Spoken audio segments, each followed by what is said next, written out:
Ok. Vaya. Espérame que está, sigue como cargando. Ya parece que está grabando o no. Ya, O no. perdón. Ah, bueno. Solo déjeme corroborar que no me aparece, no voy a hacer. Sigue trabada. Ah, pero ya está. Hoy sí. Vaya. Con respecto a la clase que vamos a ver ahora, pues se trata sobre los macrólidos y clindamicina. Creo que no es esta la primera clase que van a ver acerca de antibióticos, sino que ya vieron la clase de beta-lactámicos, si no me equivoco.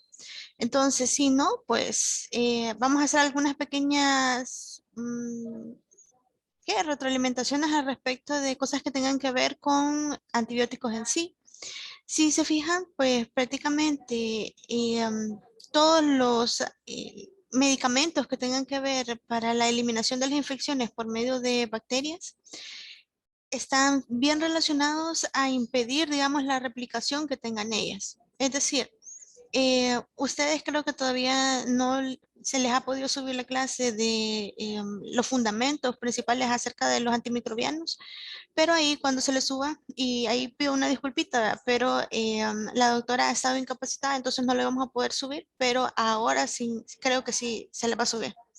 Bueno, la situación es que cuando nosotros hablamos de este tipo de medicamentos, nos vamos a dar cuenta de que hay algunos que van a servir como bactericidas, otros que van a servir como bacteriostáticos. ¿Y esto qué quiere decir? Bactericida, pues como su palabra lo dice, va a destruir a la bacteria inmediatamente. Puede que al romper su membrana plasmática, entre otras cosas. Pero cuando nosotros hablamos de un bacteriostático, es que va a ir produciéndose una acción de una manera más lenta. Y también van a tener que estar involucrados acá toda la línea de glóbulos blancos. Entonces, vamos a ver de que son cosas distintas, pero eso no quiere decir de que algunos medicamentos no puedan comportarse como bactericidas en algún momento. Ese es el caso que vamos a ver ahorita con los macrólidos. Se van a dar cuenta que pues prácticamente en los macrólidos todo es bacteriostático aquí, bacteriostático allá. Pero cuando algunos de ellos se utilizan en una concentración como un poco más elevada, como la eritromicina que vamos a ver, que es como la prototipo, la primera que apareció, ella si se utiliza, perdón, en concentraciones más elevadas, vamos a ver que puede funcionar como bactericida. Entonces, para que no nos casemos con la idea con que los macrólidos siempre van a ser bacteriostáticos, porque no es así, sino que depende de la concentración. Entonces, si se fijan acá, he colocado pues la cantidad de libros que utilicé para la preparación de esta clase y se quedarán, doctora Dios. Pero en el manual nos dice que teníamos que leer Katsun. Fíjense de que con respecto a la clase de macrólidos, siempre hemos tenido como llamémosle entre paréntesis, problema, de que en diferentes literaturas aparece, pero de una manera bien escueta.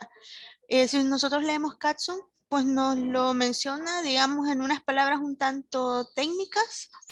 En Goodman aparece poquito, o sea, ni siquiera tiene un capítulo entero para él. Por eso decidí, digamos, hacer como una mezcla, poder encontrar lo que les ayudara a ustedes para facilitar la información, para poder diferenciar cuáles iban a ser las características más importantes entre unos macrólidos de otros, porque pues prácticamente de eso se trata esto. Entonces, desde ya les digo, no toda la información que voy a poner aquí en la clase está en Katsun, sino que también la he sacado de la farmacología de Harvey, del manual de Velázquez y del manual de Goodman y Gilman. Entonces, para que lo tengan en cuenta. Yo sé que a ustedes les gusta revisar bastante información, o sea, pueden ver los libros que tengan a disposición, pero para cuestiones de la evaluación, yo les recomiendo de que se guíen por la clase, ¿ok? Porque si se fijan, a la hora que ustedes lean su capítulo de Catson, es exactamente lo mismísimo que vamos a ver aquí en la clase, solo que ahí en Catson está un poquito menos extenso. Entonces, empezamos. Con respecto a los objetivos que vamos a cumplir para esta clase, vamos a conocer la actividad antimicrobiana de los macrólidos y la clindamicina.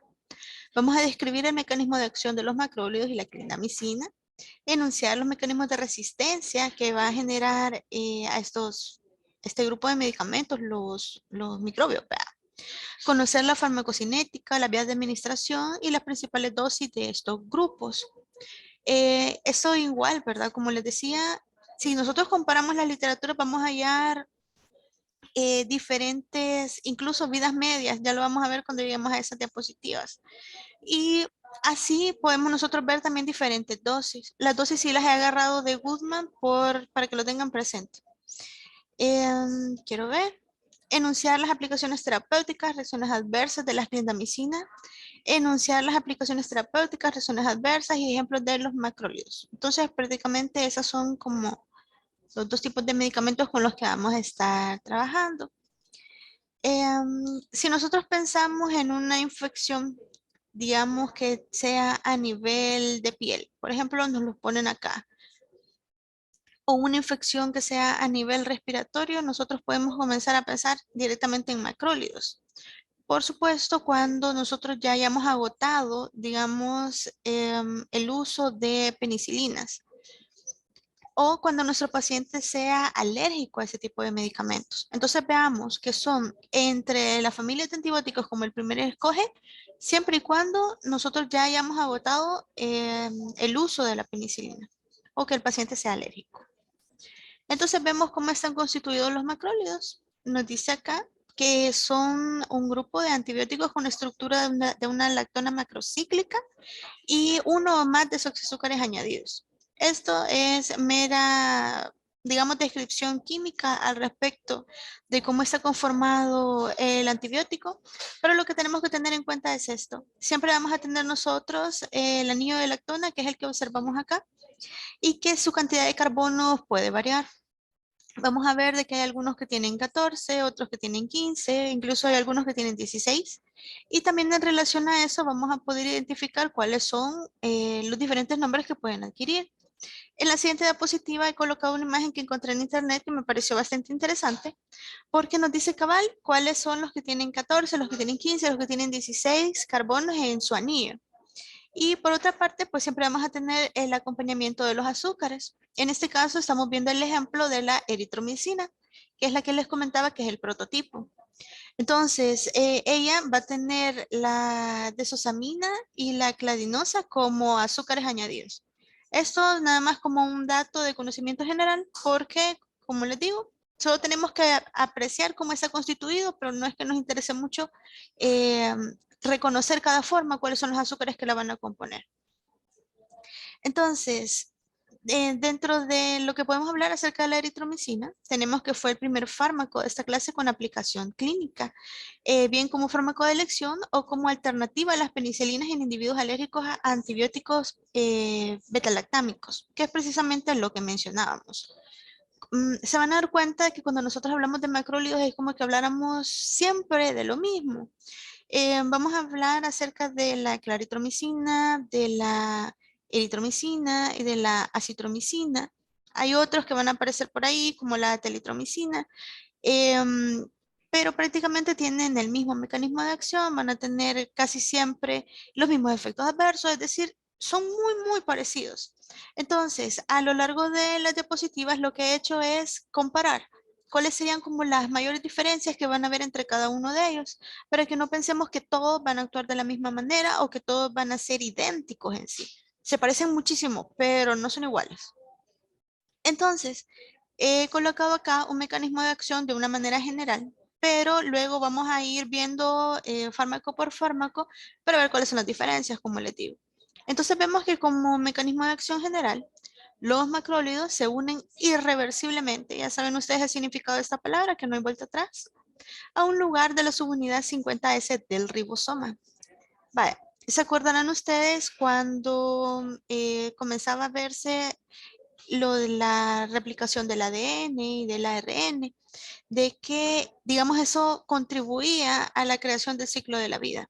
Entonces, si nosotros impedimos que se dé esta replicación y la formación consecuente de proteínas dentro de la célula, de la bacteria con la que estamos nosotros luchando, por supuesto que vamos a detener ahí, digamos, su reproducción. Entonces, de eso se trata cuando nosotros hablamos sobre el mecanismo de acción que tiene que ver con la subunidad del ribosoma. Recordarán ustedes que los ribosomas bacterianos tienen dos tipos de subunidades. Tienen una subunidad 30S y una subunidad 50S. Entonces, podemos nosotros ver que los macrólidos, ¿dónde van a actuar? En la subunidad 50S. ¿Y qué es lo que van a hacer? Impedir que se repliquen las proteínas. Entonces, pues prácticamente ese sería el mecanismo de acción general de todos. Entonces, veamos. Repitiendo, los macrólidos se unen irreversiblemente al lugar de la subunidad 50S del ribosoma e inhiben la translocación de la síntesis de proteínas. Creo que con que nos aprendamos esas dos cosas ahorita es básico. También puede interferir en otros pasos, como el de la transpeptidación. Fíjense de que con esto se trata de que recordarán ustedes que se va haciendo como una copia cuando se quiere, digamos, realizar la síntesis de proteínas, una copia del ARN. Entonces, vamos a ver en una imagen que tenemos un poquito más adelante que precisamente el antibiótico va a impedir que se dé la replicación y por ende también la copia de estos péptidos que formarían pues la cadena polipeptídica de la proteína. Veamos acá. En general se considera que los macrólidos son bacteriostáticos, pero a dosis altas pueden ser bactericidas. Entonces vemos como también mencionamos lo que decíamos al inicio, que algunos van a estar meramente relacionados con su acto como bacteriostáticos, mientras que otros van a ser bactericidas, especialmente la eritromicina. Vamos a ver cómo. Aquí está la imagen que les decía que encontré en internet, que me parece bastante bonita porque nos dice cabalito cuáles son los fármacos que están relacionados con el número de carbonos que tiene. Eso lo digo porque en ninguna de las literaturas lo encontré tal cual. Mencionaba uno que otro, pero recuerden siempre hay que ir armando pues de la mayor información posible para poder comprender a más profundidad qué es lo que estamos viendo. Entonces, macrólidos, pues tenemos clasificación espectro. Dentro de la clasificación, pues tenemos el macrólido lactónico de 14 átomos de carbono, lo vemos acá. Tenemos la eritromicina, que ya habíamos dicho que es el prototipo. Tenemos la claritromicina, la diritromicina, telitromicina. Aunque se van a dar cuenta que en la literatura ya la telitromicina la coloca dentro de los cetólidos. Entonces, no es en sí un macrólido como tal, sino que es como un subsecuente. ¿Por qué? Simplemente es por un cambio que se da dentro de su estructura química, que ya no se le considera precisamente como un macrólido, sino que dentro de los cetólidos, pero al tener una estructura de un anillo lactónico, pues también se le consideraría, digamos, como familiar, ¿va? De los macrólidos. Vemos también los macrólidos lactónicos de 15 átomos. Tenemos la acitromicina. Nos vamos a dar cuenta que ella, mientras más átomos de carbono va teniendo nuestro anillo, pues vamos a tener menos efectos adversos. Esto lo podrán notar ustedes mientras van estudiando fármaco a fármaco. Se van a dar cuenta de que la acitromicina, por ejemplo, puede durar muchísimo más que los otros medicamentos, por lo que podemos darla una vez al día y no va a producir efectos adversos. Entonces vemos cómo ha ido evolucionando. Ya no va a ser tan, digamos, sentido por el cuerpo, por el estómago de la persona, como con los otros antibióticos. Y un macrólido lactónico de 16 átomos, pues es la espiramicina, perdón, y la midecamicina. Dentro del espectro antibacteriano, ya vamos a ver que más que todo ellos van a estar activos contra los gram positivos. Tenemos muchos anaerobios también, pero realmente contra los gram negativos como que no funcionan mucho. Y aquí está la imagen que les mencionaba con respecto a la translocación que puede haber para que se esté realizando la transpeptidación y por ende la replicación del ARN y la síntesis de las proteínas, que se va a impedir porque va a llegar el antibiótico para que ya no se junten.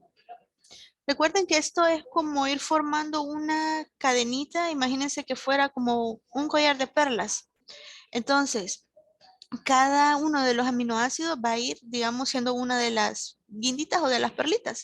Va juntándose una, juntándose otra, otra, hasta que finalmente se tiene una cadena polipeptídica o una cadena de perlitas. Pero en este caso, cuando el antibiótico llega, ya no se va a poder formar esa cadena. Entonces, ahí vemos que cesa la replicación en ese momento. Entonces, siguiendo con lo que decíamos de la eritromicina, pues vamos a hablar un poquito acerca del mecanismo de acción y la actividad antimicrobiana meramente de ese antibiótico. Veamos entonces, tiene una actividad inhibidora bactericida, ya lo mencionábamos, y va a ser bactericida en concentraciones altas para microorganismos susceptibles. Ya vamos a hablar cuáles son los que, digamos, están más relacionados con la actividad de ella. Pero ténganlo en cuenta. Esto prácticamente lo menciona en todas las literaturas que consulté, así que ella es como la más representante al respecto. También tenemos la actividad, se intensifica con un pH alcalino. Vemos que hemos estudiado con anterioridad otros fármacos que necesitan que se activen en medios ácidos, por ejemplo, o en medios muy básicos, o no necesitan relacionarse con el pH. En este caso, sí necesitamos un pH alcalino. ¿Por qué? Porque pierde actividad con rapidez en presencia de un pH ácido. Precisamente por eso nos vamos a dar cuenta que cuando nosotros le recetamos a nuestro paciente eritromicina, no podemos dársela, digamos, una tableta que no esté recubierta. Porque, ¿qué es lo que pasaría si pierde actividad con rapidez en presencia de pH ácido? Simplemente al entrar al estómago, la perdemos, ¿verdad? Entonces nos vamos a dar cuenta de que este tipo de medicamentos por vía oral sí tiene que llevar una cobertura entérica para poder resistir y ser liberada como se pretende, ¿verdad? Tenemos ahí una inhibición de síntesis proteica, pues es prácticamente lo que veníamos mencionando al respecto de lo que va a ser su mecanismo de acción. Y esto se va a dar por la unión del RNA ribosómico 50S. ¿Qué es lo que acabamos de mencionar? No va a haber una transpeptidación. Aquí la mencionamos evitando la transpeptidación, que es el bloqueo del túnel de salida del polipéptido. Tenemos la inhibición de la formación de la subunidad ribosómica 50S. Esta es otra de las características que menciona la literatura que solamente la tiene la eritromicina. Que además, digamos, de impedir que se esté formando la cadena, de impedir que salga el poquito de cadena que se haya formado antes, nos va a, digamos, impedir que se forme nuevamente la unidad ribosómica 50S. Y como es dentro de ella que se está formando los péptidos, por supuesto que eso también va a impedir la replicación. Tenemos actividad contra cepas susceptibles de patógenos gram positivos. Entre ellos vamos a tener pues neumococos, estreptococos, estafilococos, colinebacterias. Las he colocado así porque pues prácticamente todos ellos gram positivos van a tener, van a ser el centro de atención o la actividad que va a poder ejercer la eritromicina. Ya vamos a ponerles apellido a todos estos neumococos, estreptococos, estafilococos. Tenemos acá algunos ejemplos de indicaciones y duraciones de tratamiento. Esto es solo para que ustedes vayan relacionando lo que mencionábamos aquí de los neumococos, estreptococos, estafilococos y colinebacterias con algunas enfermedades. Por ejemplo, vemos acá faringitis, amigdalitis. Recuerdan que decíamos, vamos a tener el punto de acción en enfermedades del sistema respiratorio y en enfermedades de la piel. Entonces, comenzamos hablando de faringitis, amigdalitis, causada por estreptococos piógenes, solo en aquellos casos en los que no es posible el tratamiento con betalactámico. Recuerden de que la primera escoge para ese tipo de patologías siempre van a ser las penicilinas. Pero si no se puede porque el paciente no le es eficaz o es alérgico, utilizamos estos medicamentos. Entonces tenemos acá 10 días. Por ejemplo, neumonía adquirida en la comunidad leve, 7 días. Infecciones de piel, tejidos blandos, leve, moderada, causada por streptococos piógenes, streptococcus del grupo C y G o Staphylococcus aureus, que son meticilina sensibles. Solo en aquellos casos en los que no es posible el tratamiento con betalactámicos, igual 7 días. Entonces nos vamos a dar cuenta que pues prácticamente el tratamiento no es muy largo dependiendo de la agudeza o la cronicidad también que tenga la patología. Por ejemplo, nosotros podemos ver un niño que tiene aquí que un impetigo, vemos de que es una infección de la piel que es pues prácticamente aguda. Sin embargo, si el niño no, o nosotros dentro de nuestro establecimiento de salud no contamos con otro medicamento que sea más apto para eso, por supuesto podemos utilizar cualquiera de los macrólidos de una manera bastante segura. Tenemos también acá Infecciones de piel y tejidos blandos causadas por Corynebacterium. Vemos que hasta 14 días puede ser. Enterocolitis y diarrea grave causada por Campylobacter jejuni. Vemos que acá también tenemos un ejemplo de tracto gastrointestinal. Y tenemos 5 días. Tenemos la toferina, 14 días. Esto para gente más que todo que no ha sido vacunada o que ha estado con contacto con personas que creen que pueda tener la enfermedad. Pero desde que tenemos la vacuna contra la toferina es bien raro. Difteria como ayudantes de la antitoxina diftérica, 10 días. Uretritis. Entonces vemos como hay muchas formas de utilizarlo. Ustedes pueden observar acá conjuntivitis, linfogranuloma, profilaxis con exposición a otro tipo de bacterias como Bordetella pertussis, 14 días. Bye. Con respecto a los mecanismos de resistencia que va a presentar la eritromicina, fíjense que acá, comparando en todas las literaturas, al final siempre llegábamos como a al mismo resumen, pero me di cuenta de que habían algunas literaturas que lo expresaban como 3 pasos, otros decían que eran 5, otros mencionaban que era 4, otros que 2. Al final me di cuenta de que todas, aunque las dividieran en diferentes fases, terminaban siempre hablando de lo mismo.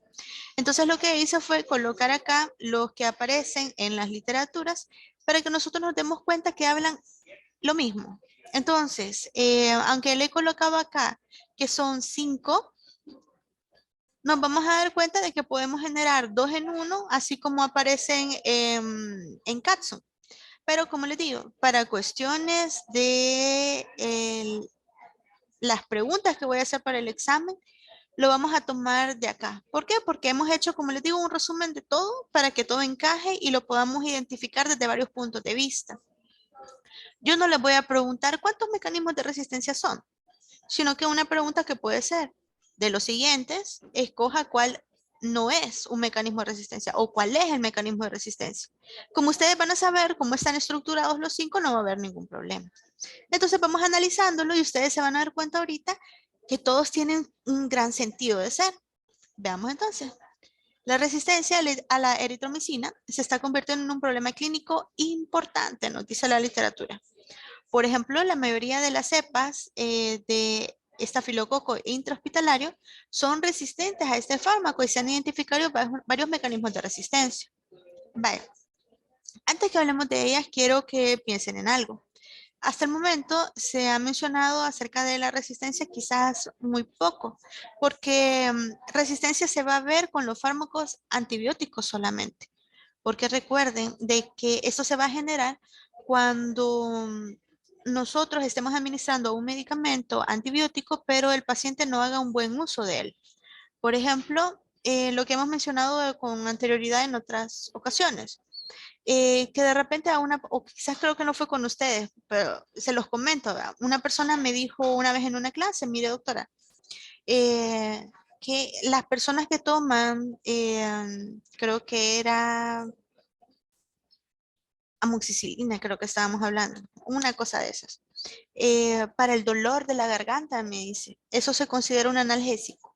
Y yo me quedé, no, precisamente vemos en la inconsciencia que tenemos, porque y no inconsciencia desde el punto de vista de maldad o de malicia de las personas, sino inconsciencia porque no están conscientes de lo que están haciendo, porque no saben. Entonces, es nuestro deber como personal de salud mencionarles y hacerse muy recalcado eso a los pacientes, que si inician el tratamiento, tienen que terminar el tratamiento, porque por algo se da la cantidad de días. Recuerden de que todo está relacionado a la forma en cómo va a ir reaccionando el microorganismo en contra del fármaco. Entonces, si, por ejemplo, se le da a una persona nada más una amoxi, como mencionábamos en el ejemplo ahorita, y vemos que no, que solo se tomó una, porque eso hizo que se le quitara el dolor de la garganta. La han desperdiciado. Imagínense, amoxicilina se le tiene que dar por lo mínimo 21 dosis. Entonces, ¿qué es lo que sucede ahí? Vamos a ver nosotros que a la hora de la hora hemos desperdiciado el medicamento porque las bacterias van a comenzar a generar resistencia contra él, porque ya lo van a conocer, pero no fue suficiente como para matarlas. Entonces, dentro de ellas mismas va a comenzar como una especie de mutación en la que donde la parte donde su membrana iba a recibir al medicamento ya no va a existir o va a cambiar de forma o pueden haber diferentes cosas que ahorita vamos a hablar. Entonces, precisamente por eso es tan vital que nosotros hagamos ese hincapié en que nuestros pacientes tienen por obligación que tener en cuenta que si se toman la medicina tienen que terminar hasta el final hablando de los antibióticos. Esto, fíjense que ocurre muchas veces de que una persona ha estado como que bien mal de salud, ¿verdad? Que tiene una infección que de vías urinarias o una infección de la garganta que sea así como bien difícil, ¿verdad? Y que le cause dolor, que le cause fiebre, dolores de cabeza, mialgias, pero comienza con el antibiótico y la gente se comienza a sentir mejor. A los 3 4 días dice, ah, ya estoy bien, y bota el medicamento. O simplemente lo deja por ahí. Dice, lo puedo usar después si me vuelvo a enfermar. Cuando realmente no tendría que ser para nada de esa forma. Entonces, repito, ese es uno de los mensajes que hay que darle a nuestro paciente como parte de la consejería. Entonces, veamos, para que nosotros no lleguemos a presentar la resistencia, ¿qué tendríamos que hacer? Pues precisamente terminar el medicamento, porque de lo contrario, vamos a tener estas situaciones. Veamos, por ejemplo, acá. El número 1 lo he colocado tanto en amarillo aquí arriba como en amarillo aquí abajo. Espérense, voy a poner el puntero para que podamos identificar. Nos dice acá, es la incapacidad del microorganismo para captar el antibiótico. Eso nos dice en una literatura. En otra aparece como disminución de la permeabilidad de la membrana celular. Entonces prácticamente estamos hablando de lo mismo. Captar el antibiótico o que el antibiótico entre por medio de la membrana, ¿qué significa? Que no va a haber chance. Si ya no se puede, si ha habido un cambio en esa membrana que ya no permita que se capte el antibiótico. Vemos entonces sería el punto número 1. Como número 2 tenemos acá presencia de una bomba con flujo de salida, o nos menciona acá, o salida activa. Recuerden ustedes cuando hablamos de actividad dentro del transporte a través de la membrana celular, significa de que va a haber una bomba que esté utilizando energía ATP para poder intercambiar, porque muchas veces esto va en contra del flujo, ¿verdad? De concentración, el gradiente de concentración que se tenga. Entonces, vemos cómo vamos a tener una bomba que va a aumentar la salida del medicamento. Es decir, no va a permitir que permanezca dentro y lo va a estar sacando. Entonces, ese sería el punto número 2. Repitiendo, tenemos incapacidad de captar o disminución de la permeabilidad de la membrana. Número 2, la presencia de una bomba o salida activa del medicamento. Número 3, tenemos acá disminución de la afinidad de la subunidad ribosómica 50S por el antibiótico por una metilación de una adenina en la subunidad 23S del ARN ribosómico bacteriano. Entonces, prácticamente nos vamos a dar cuenta que acá es la misma subunidad ribosómica 50S a la que nosotros queremos impedir que se realice la transpeptidación, que ya no lo va a permitir, porque dice que va a haber una disminución de la afinidad de la subunidad por el antibiótico. Entonces, de nada nos va a servir que llegue el antibiótico si la subunidad no va a reaccionar a él. Entonces, he puesto acá este bracito fuerte para que nos acordemos que este es como el principal mecanismos de resistencia mencionó la literatura. Pero a eso, digamos que le podemos sumar otra situación. Por eso lo he puesto acá, este suma, que es el número 4, que nos dice que va a haber una modificación del sitio de unión ribosómico por mutación cromosómica de una metilasa constitutiva o inducible por macrólidos. ¿Qué significa esto? Inducible por macrólidos lo he puesto acá en rojito para que ustedes lo asocien con lo que decíamos al principio, que si estamos nosotros metiendo medicamento al cuerpo, pero no seguimos con el tratamiento, nada más estamos dando como una probadita de lo que significa que llegue el macrólido, a este caso, a la subunidad ribosómica 50S. Entonces, vamos a tener como resultado de esto una modificación del sitio de unión ribosómico. Es decir, imagínense de que la modificación del receptor en el ribosoma era, perdón, la modificación del sitio de unión, no receptor, porque aquí es directamente en la membrana. Em, la modificación del sitio de unión estaba al principio ¿qué? Con una forma y luego por medio de esto se dé una modificación de otra forma, aunque llegue el fármaco a tratar de unirse o se esconda tal vez el sitio de unión, ya no lo va a poder encontrar. Entonces vemos que tanto la disminución de la afinidad de la subunidad ribosómica 50S como la modificación del sitio de unión ribosómico, en este caso 50S también, nos va a llevar a una reducción de la fijación del fármaco. Recordemos, fijación es que llega y actúa. Entonces, si tenemos una disminución en la afinidad y una disminución en el sitio de unión, lógicamente no vamos a tener fijación por ninguno de estos dos mecanismos. Ojo con eso.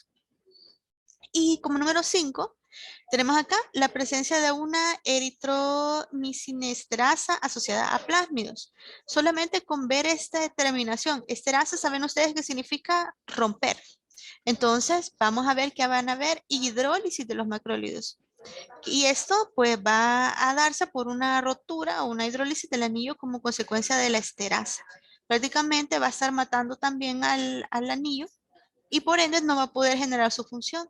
Y si nosotros le tomamos todo lo que acabamos de ver, de que va a haber una disminución de la afinidad por el mismo medicamento, y si a duras penas llega el medicamento, o hay una modificación del sitio de unión, pues prácticamente vemos que está mal. Ya no va a ser efecto ese tipo de medicamentos, como lo que ocurre con las cepas estafilocócicas intrahospitalarias, como veíamos. Entonces, por ende, si se dieron cuenta cuando estábamos hablando acerca de cuáles serían como lo más indicado para poder tratar, decía las neumonías de la comunidad, no las intrahospitalarias. Ojo con eso también, es otra de las diferencias.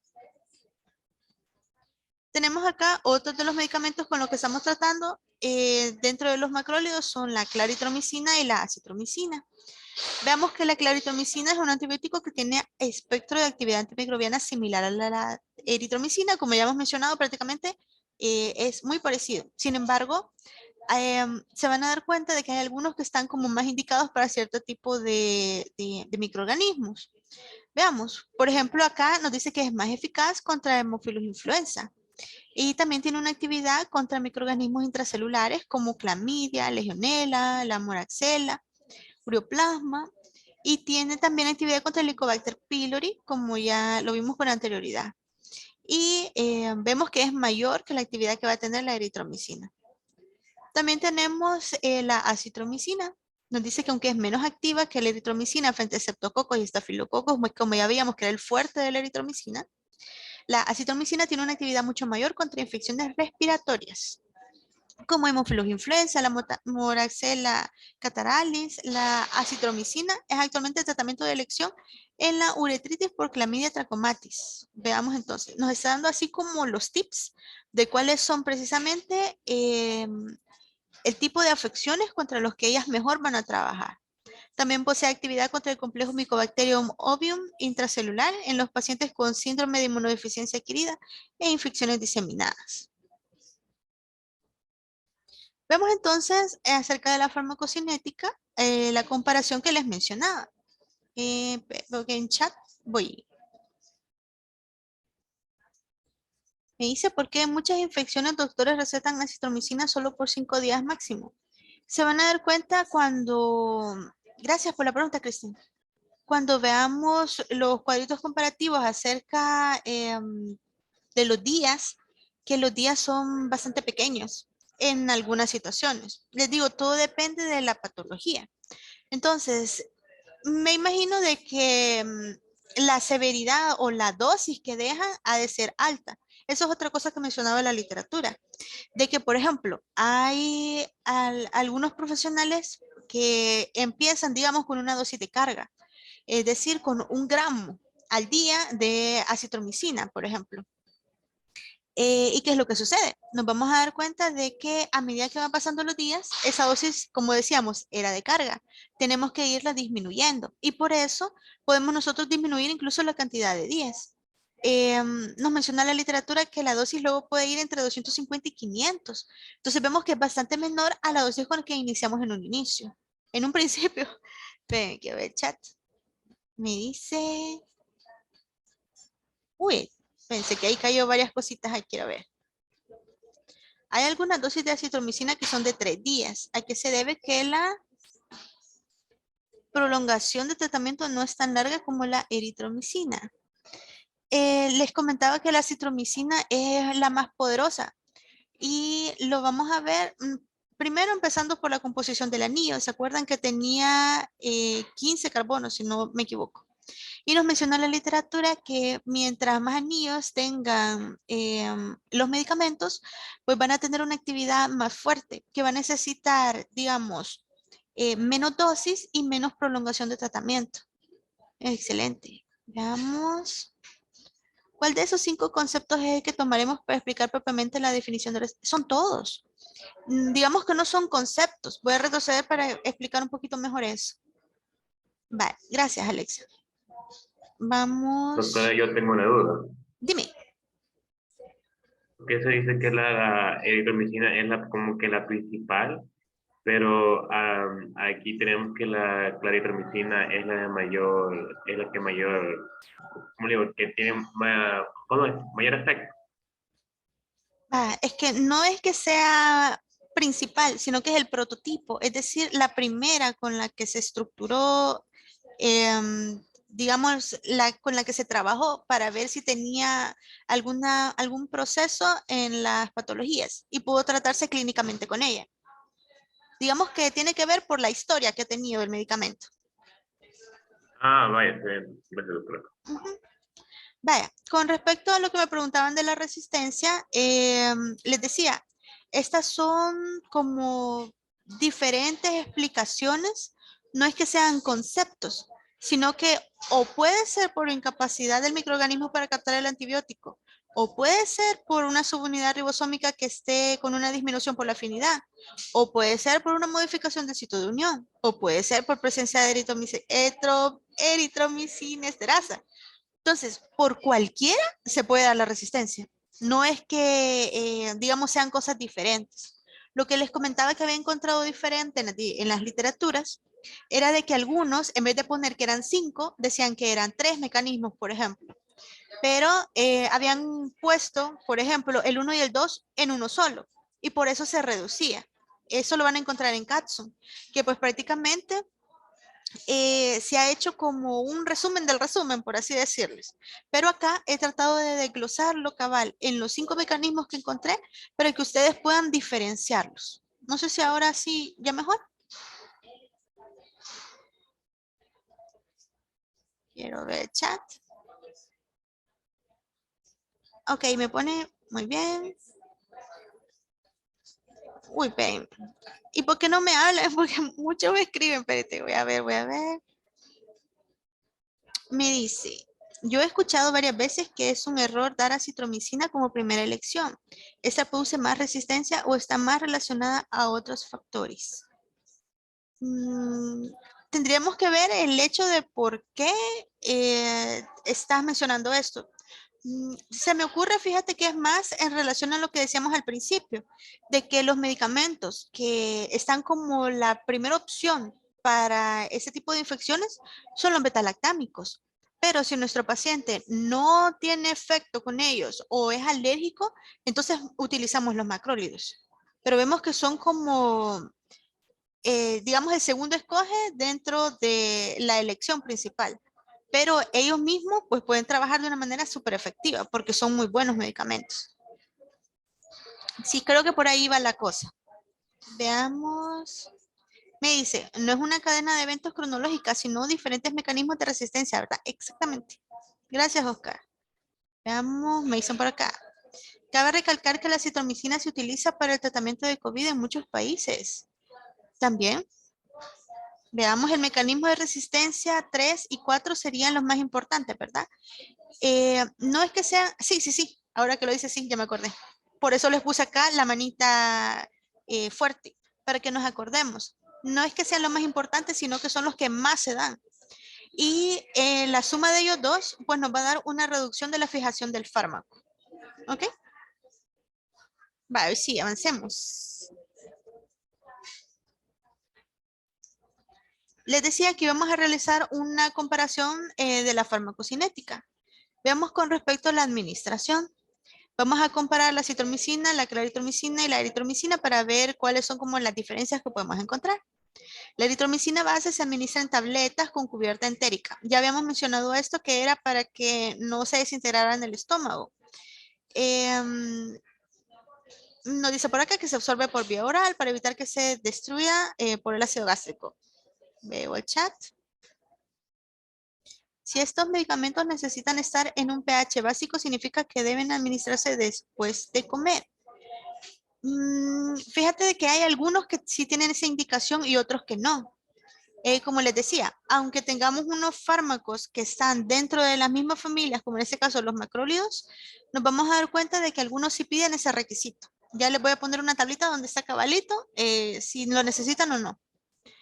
Veamos, la claritromicina, la acitromicina, la telitromicina son estables en el medio ácido del estómago. Vemos, por ejemplo, estos no hay problema y se absorben fácilmente. La presencia de alimentos interfiere en la absorción de eritromicina, por ejemplo, y la acitromicina, pero puede aumentar la de la claritromicina. Entonces vemos como cada una es como que bien especial y dice, a mí sí necesito alimentos. Otros dicen, no, yo no, porque ya no me puedo absorber. Entonces es como identificar cada una cuál es la que realmente va a necesitar qué tipo de situaciones.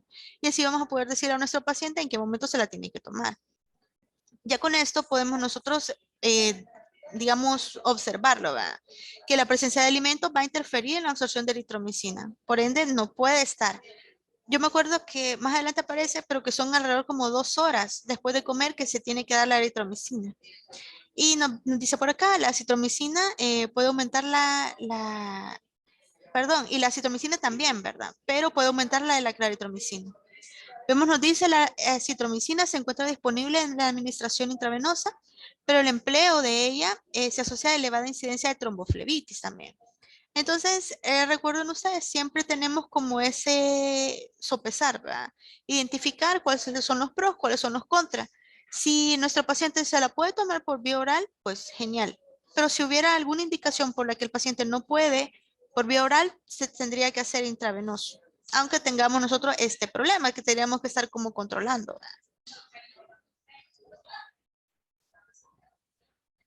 No quiere pasar.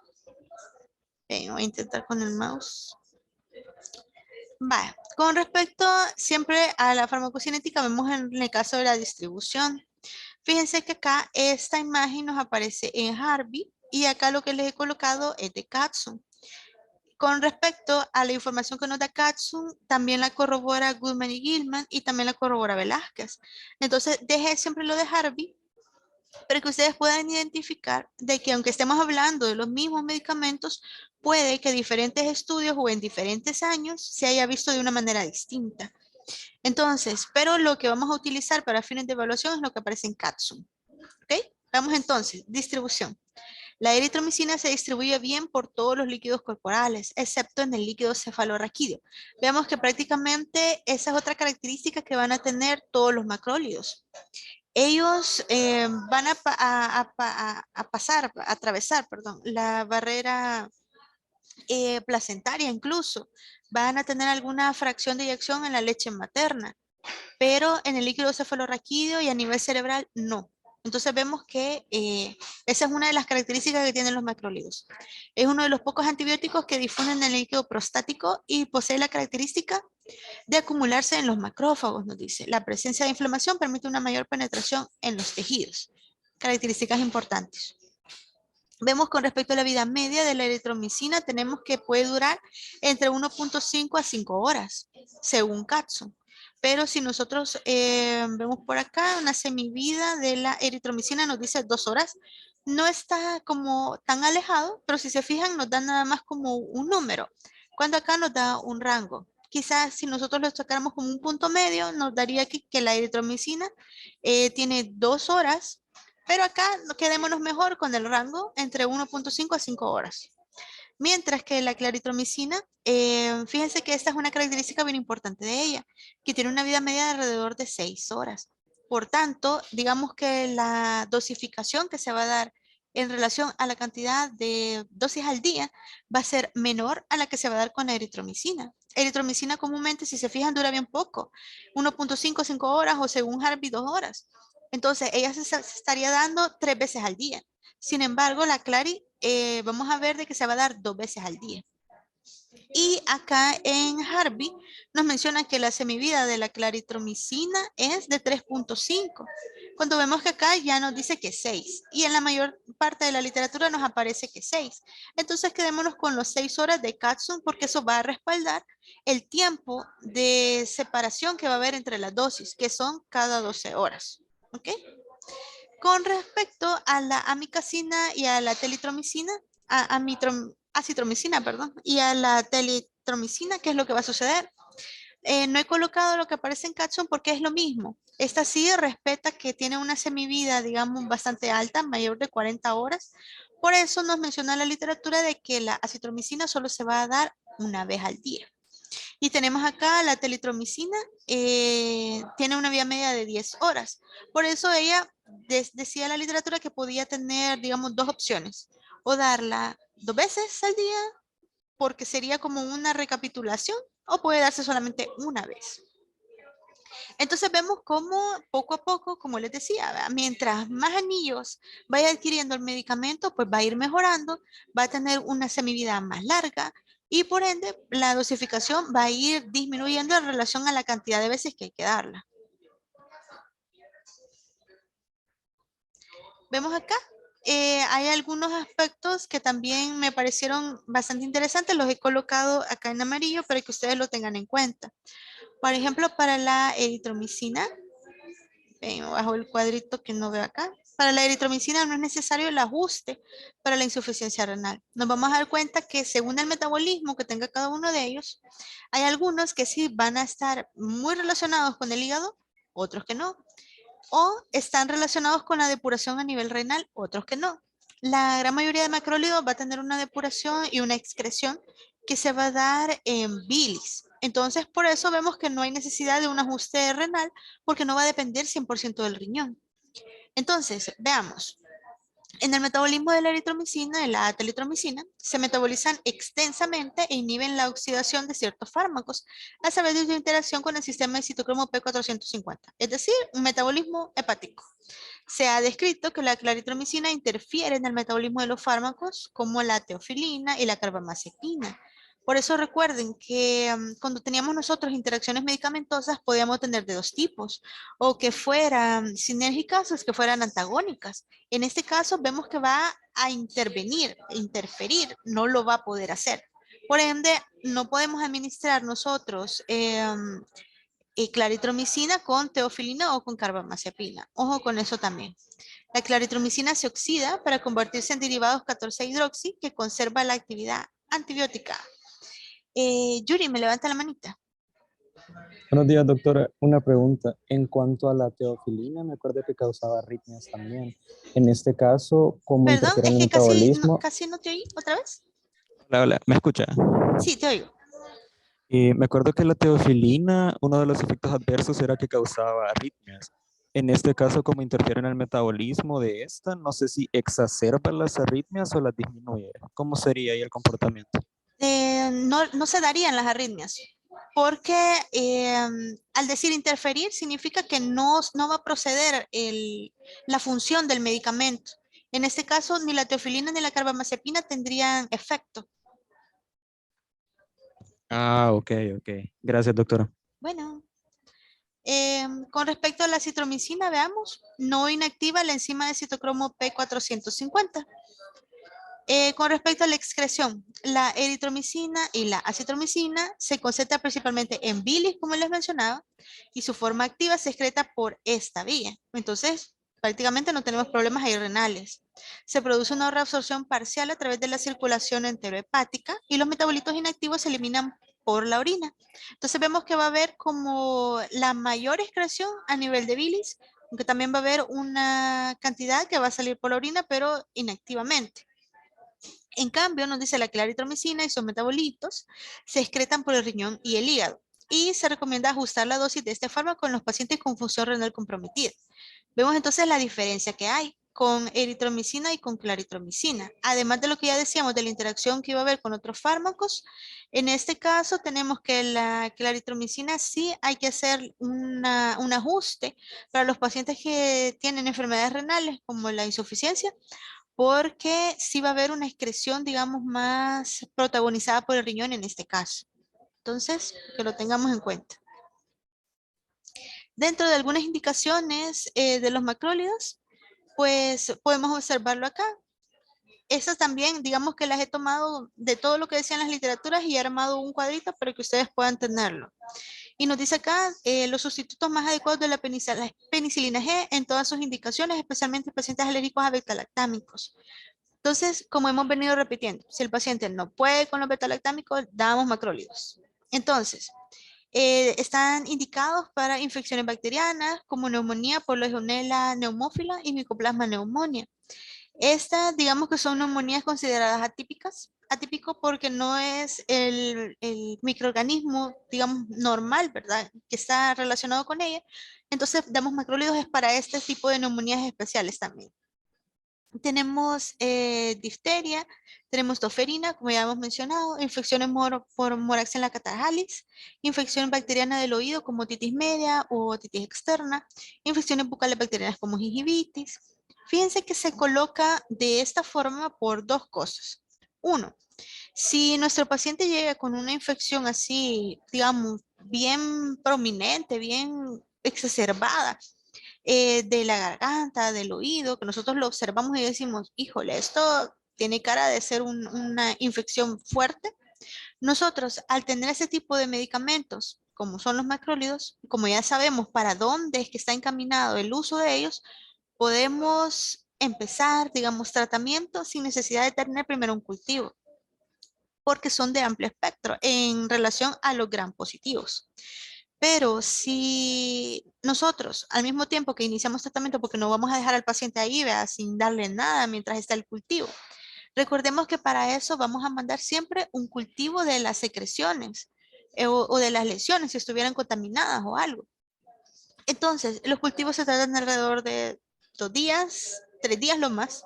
Y cuando ya los obtenemos, podemos nosotros identificar precisamente cuál es el microorganismo que está causando la infección. Entonces ahí tomar la decisión plena y decir, ok, esto es susceptible contra los macrólidos y por eso tomamos estos y se los damos. No se preocupen que tampoco es que usted tiene que memorizarse justamente, ¿verdad? Cuando ya estén en su práctica clínica, este medicamento para Legionella pneumófila, ¿verdad? Y tenerlo presente. Gracias a Dios, cuando se dan las respuestas de los cultivos, aparece a la par de cada uno, digamos, de los microorganismos que ha aparecido, para quién es susceptible, contra quién no es susceptible, y así nosotros podemos tener como una idea, ¿verdad? Y decir, estos medicamentos le pueden servir mejor o estos no, porque está tomando estos otros medicamentos y así poder escoger. Entonces no piensen que vamos como a ciegas, ¿verdad? Identificando y dando el medicamento solo porque sí. Les digo, podemos iniciar terapia antimicrobiana sin tener cultivo, pero una vez teniendo cultivo hay que hacer el traslape a lo que realmente sabemos nosotros que va directo a atacar al microorganismo. ¿Ok? Entonces tenemos acá infecciones bucales bacterianas como gingivitis, infecciones bacterianas de la piel o de tejidos blandos como abscesos, furúnculos, impétigos, celulitis, erisipela. Con esto, ¿se acuerdan que les decía que aparte de ver los macrólidos íbamos a ver otro medicamento? Este que vamos a ver a continuación, cuando acabemos de ver los macrólidos, está más relacionado con ese tipo de infecciones. Pero ojo con lo que les dije, no es que los macrólidos no puedan luchar plenamente contra ellos, por supuesto que pueden, siempre y cuando la infección o el lugar, digamos, de la lesión no sea demasiado grande. Pero si está ya muy contaminado, mejor vamos a pasar a la clindamicina, que es el otro medicamento que vamos a ver. Entonces, veamos acá, uretritis nogonocócica, para esa el uso nos menciona que mejor es la acitromicina, inflamación de glándula prostática debido a prostatitis, gastroenteritis por Campylobacter jejuni. Si se fijan, aquí están los que también ya habíamos mencionado con anterioridad, porque como les digo, es una como recolección para que ustedes lo tengan en un cuadrito. Entre los efectos adversos, pues ya mencionábamos que vamos a tener muchas molestias epigástricas, aunque no solo epigástricas, sino que también a nivel gástrico y del intestino en sí, gastroenteritis. Menciona la literatura que vamos a ver que estos pacientes pueden tener dolor de estómago, pueden tener diarrea, pueden tener náusea, vómitos, etcétera. Por eso es que es bien difícil, digamos, mantener un ritmo de la medicación en un principio. También por eso es que los pacientes a veces ya no se quieren seguir tomando la medicación, ¿verdad? Solo regálenme un segundo.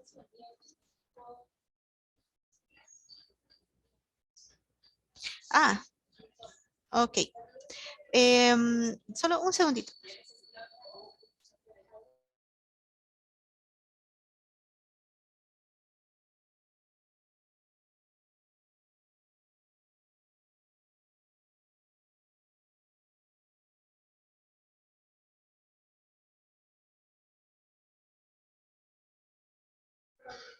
Ok, vaya.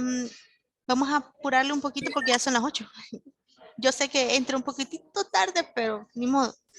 Vaya, con respecto a las molestias epigástricas, ya les comentaba que también van a ser gastrointestinales. Con respecto a la ictericia colestática, fíjense que en Harvey lo pone tal cual, que solo vamos a tener como la coloración amarilla, pero realmente tenemos que ver de dónde es que sale esa coloración.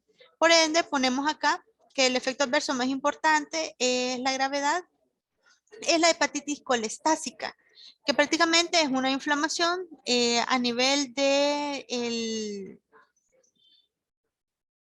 a nivel del, perdón, a nivel del hígado, debido precisamente por el uso de estos medicamentos. Tenemos también acá ototoxicidad. La eritromicina, especialmente a dosis altas, se ha asociado con sordera transitoria. Se van a dar cuenta que este tipo de situaciones no solamente va asociada a eritromicina, sino que cuando ya vean los aminoglucósidos, por ejemplo, esto es bastante común también ahí. Por eso hay que tener cuidado con las dosificaciones, que el paciente no se vaya a sobreexceder, porque puede llevar incluso a una pérdida del oído cuando hablamos de aminoglucósidos. Ahorita los macrólidos vemos que es transitorio. Veamos, clindamicina. Con respecto a la clinda, pues ya les mencionaba que va a estar más dado para el uso en abscesos o en problemas de la piel que estén como muy contaminados, ya con pus, entre otras cosas. Entonces vemos, compuesto por un radical cloro derivado de la lincomicina, es de la familia de las lincosamidas, un antibiótico elaborado por Streptomyces lincolnensis. El mecanismo de acción, actividad antimicrobiana, vemos que se parece mucho a los demás, por eso lo estudiamos junto con ellos. Nivel la síntesis de proteínas por interferencia de conformación del complejo de inicio y las reacciones de translocación de aminoácidos. Y la situación con respecto a los ribosomas, vemos que es lo mismo. Su sitio de unión es la subunidad 50S de ribosoma bacteriano. Va a estar, digamos, utilizado para los enterococos y microorganismos aerobios gram negativos. Perdón, son resistentes a los gram negativos. Entonces, vemos nosotros que tiene prácticamente lo mismo que estábamos estudiando con los macrólidos. Va a estar actuando contra los gram positivos, pero no contra los gram negativos. Y el mecanismo de resistencia, pues vemos que confiere resistencia cruzada a los macrólidos. Hay una mutación del sitio receptor del ribosoma, modificación del receptor por una meticilasa de expresión constitutiva, inactivación de la enzima de la clindamicina. Entonces vemos que es lo mismo. Lo mismo que acabamos de hablar acerca de la resistencia que iba a haber, por ejemplo, para la eritromicina, ya cuando vimos lo de los macrólidos, exactamente lo mismo sucede con la clindamicina. Por eso, repito, se estudian mucho juntos porque prácticamente tienen el mismo mecanismo de acción y el mismo mecanismo de resistencia antimicrobiana.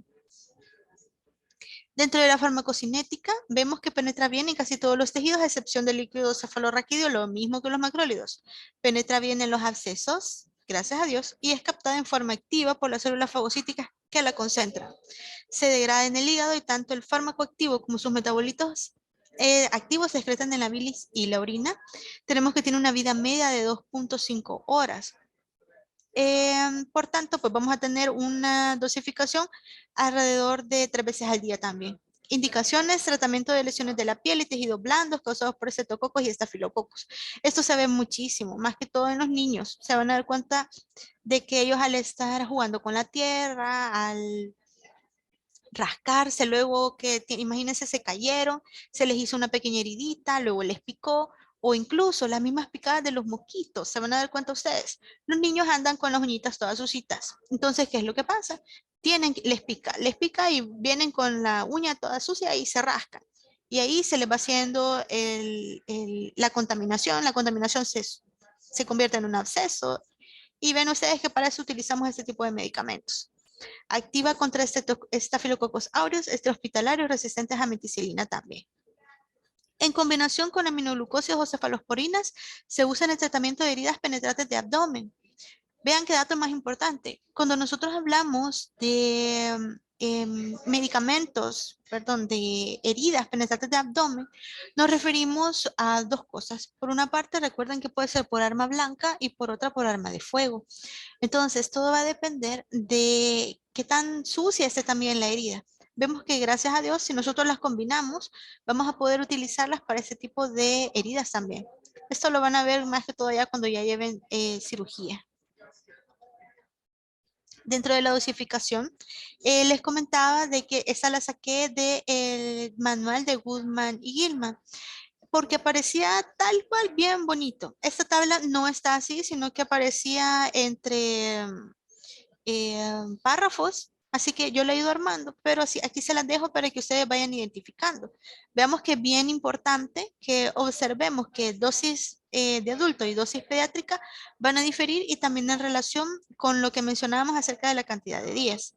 Por ejemplo, lo que menciona Goodman de la eritromicina es que son 500 miligramos cada 6 horas, de 7 a 10 días, vía oral. O también lo podemos utilizar intravenoso 0.5 a 1 gramo cada 6 horas. Y para la pediátrica de 30 a 50 miligramos por kilogramo día en 3 tomas al día, 7 a 10 días.